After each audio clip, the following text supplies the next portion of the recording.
আপনারা একটি জিনিস শুনলে অবাক হবেন, অ্যাকচুয়ালি এইচডিএফএক্সের এই প্রবলেমটা এই মুহূর্তে কেন, হঠাৎ এইচডিএফএক্সের মধ্যে এই প্রবলেমটা তৈরি কেন হয়েছে। এই জিনিসটি না জানতে পারলে আপনারা কিন্তু এই এইচডিএফএক্সকে অ্যাকচুয়ালি ধরতে পারবেন না কি চলছে। এবং ওয়েস্ট বেঙ্গলের মধ্যে 2022 সালের লাস্ট থেকে 2024 সালের স্টার্টিং পর্যন্ত, মানে জানুয়ারি পর্যন্ত টোটাল 10টি কোম্পানি স্ক্যাম করেছে।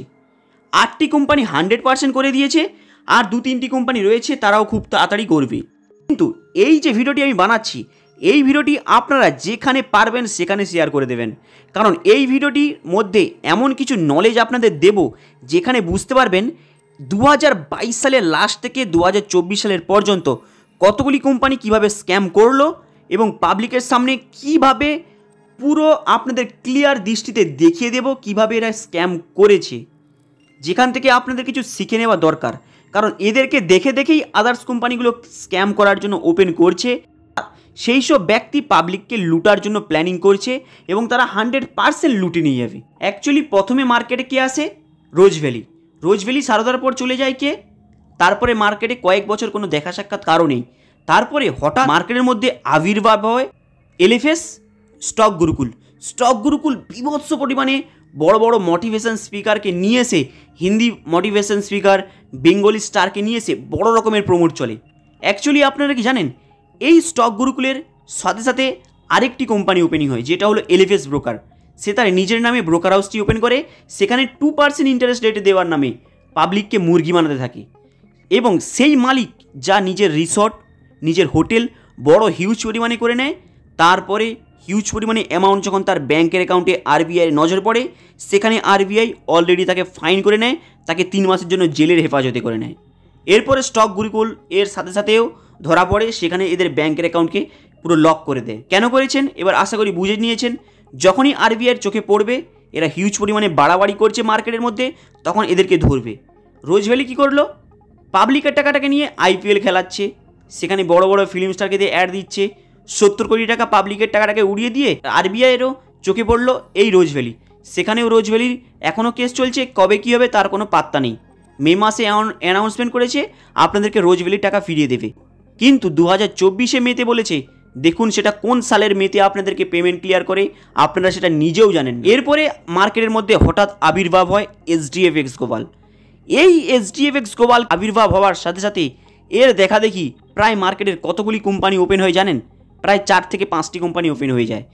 6 মাস চলতে এই কোম্পানিগুলো স্ক্যাম অনবরত করতে থাকে। এবং এর সাথে সাথে চালু হয় হেজেক্স ফান্ড, সেটা আবার হিন্দি ভার্সন, সেটা লাইভ ট্রেডিং করছে, এদের কোনো লাইসেন্স পর্যন্ত নেই, চাইনিজের একটি ট্রেডিং প্ল্যাটফর্মের সাথে। হেজেক্স ফান্ড আর এইচডিএফএক্স এই দুটির পেমেন্ট পলিসি সেম, ইন্টারেস্ট দেওয়ার পলিসি সেম এবং পেমেন্টটা দিচ্ছেও সেম। কিন্তু এইচডিএফএক্স যা পেমেন্টটি বন্ধ করে দিয়েছে, হেজেক্স ফান্ড সেম একই ডেটে পেমেন্টটা বন্ধ করে দিয়েছে। আপনারা জাস্ট খোঁজ নিয়ে দেখুন, আপনারা কিন্তু এর সম্পর্কে রিপোর্টটা পেয়ে যাবেন। তাই এইচডিএফএক্স হেজেক্স ফান্ড দুটোই একই পলিসিতে চলছিল। এইচডিএফএক্স যা পেমেন্ট দেওয়া বন্ধ, হেজেক্স ফান্ড পেমেন্ট দেওয়া বন্ধ। হেজেক্স ফান্ড আরেকটি নতুন কোম্পানি ওপেন করে নিয়েছে, ব্যাস হেজেক্স ফান্ডে তারপরে পেমেন্টের কোনো পাত্তা নেই। এরাও ইলেকশনের প্রবলেম বলে আটকে দিয়েছে। যেই মুহূর্তে 2024 সালের ফেব্রুয়ারি স্টার্টিং হয়, এইচডিএফএক্সের অ্যানাউন্সমেন্ট করে ওরা ইলেকশনের জন্য পেমেন্ট দিতে পারবে না বিগত কয়েক মাস। তার সাথে সাথে এলএফএক্স ব্রোকারও বলে ইলেকশনের জন্য পেমেন্ট দিতে পারবে না, হেজেক্স ফান্ডের সেও বলে ইলেকশনের জন্য পেমেন্ট দিতে পারবে না, পুলমা লাইফ কেয়ার সেও বলে ইলেকশনের জন্য পেমেন্ট দিতে পারবে না, এইচএসএফএক্স গ্লোবাল সেও বলে ইলেকশনের জন্য পেমেন্ট দিতে পারবে না, এমনকি টিডিএমএ পর্যন্ত লাস্টে বলে ফেলে ইলেকশনের জন্য পেমেন্ট দিতে পারবে না। অ্যাকচুয়ালি সেম দেখা দেখি চাষ লাগায় বাঁশ পিছনে, আপনারা বুঝতে পারলেন। এরপরে আপনাদের বলবো, এই এইচডিএফএক্সের যখনই অ্যানাউন্সমেন্ট করে পেমেন্ট দিতে পারবে না ইলেকশনের জন্য, প্রত্যেকটা কোম্পানি অলরেডি অ্যানাউন্সমেন্ট করে দিয়েছে, এমনকি এলএফএস ব্রোকারও ছাড়েনি। যখনই এই ভোটের প্রবলেমটি চলে যায়, তারপরে দেখুন প্রত্যেকটা কোম্পানি পুরোপুরি সাইলেন্ট, পেমেন্টের কোনো আর গল্প নেই, আলোচনা নেই। এইচডিএফএক্স সেম একই পলিসিতে সেই সব কোম্পানিকে দেখে দেখে কাজে লাগিয়ে দিয়েছে। তাই মার্কেটের মধ্যে এই সময় আপনি যদি টিডিএমকে দেখেন, পুরোপুরি স্ক্যাম করে দিয়েছে, কোম্পানি এখনও রয়েছে, পেমেন্ট দিচ্ছে না। আপনারা হাজার চেষ্টা করুন, পেমেন্ট এদের কাছ থেকে আদায় করতে পারবেন না। কারণ যদি আপনারা প্রত্যেকে একতা না হয়ে পিছনে একটি লাথি মেরে মঙ্গল গ্রহে পাঠিয়ে দিতে পারছেন এই সব বড় বড় চিট ফান্ডের দিকে, এরা কিন্তু সোজা হবে না। কারণ দেখুন লাইভ প্রুফ আপনাদেরকে বলছি কতগুলি কোম্পানির নাম, এইসব কোম্পানি চোখের সামনে স্ক্যাম করেছে। এই মুহূর্তে মার্কেটেও রয়েছে, ইচ্ছা করে পেমেন্ট দিচ্ছে না, পাবলিকের সময় টাকা খেয়েছে।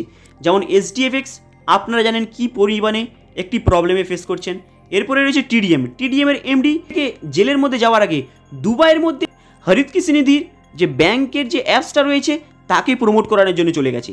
এখানে যে ওয়েস্ট বেঙ্গলে পেমেন্ট পায়নি, ওয়েস্ট বেঙ্গলের মধ্যে যে দিনরাত্রি লুটে নিয়ে বেড়াচ্ছে সে সম্পর্কে আলোচনা করেনি, পেমেন্টের ব্যবস্থা করেনি, সঙ্গে সঙ্গে দুবাইতে চলে গিয়েছে নতুন একটি বউকে নিয়ে হানিমুন করার জন্য।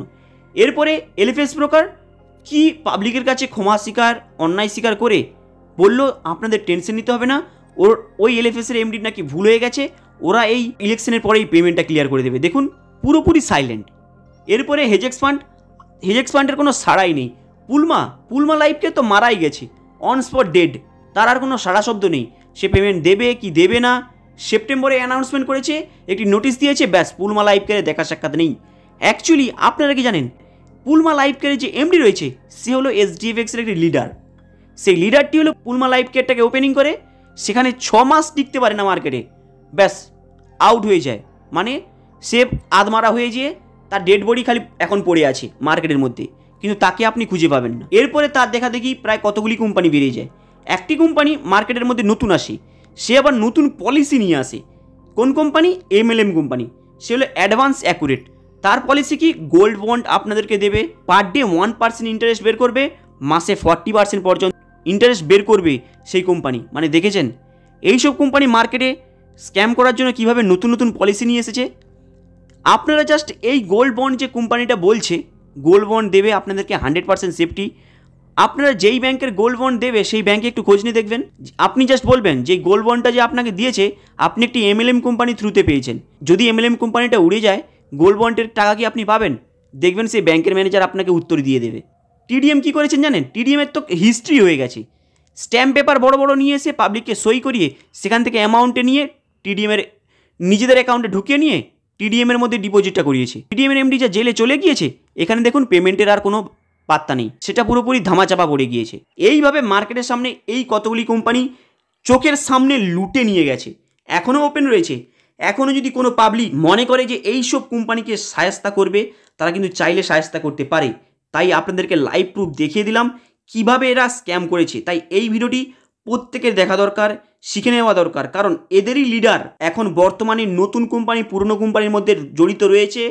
তাদের প্ল্যানিংয়েই এইসব কোম্পানি এইসব ওয়েস্ট বেঙ্গলের মধ্যেই লুটছে। সেটা রোজ ভ্যালি থেকে শুরু করে আজকে এসডিএফএক্স থেকে শুরু করে নতুন নতুন কোম্পানি স্টার্টিং হয়েছে। হাই গাইস, আপনাদের ভিডিওটা কেমন লাগলো? লাইক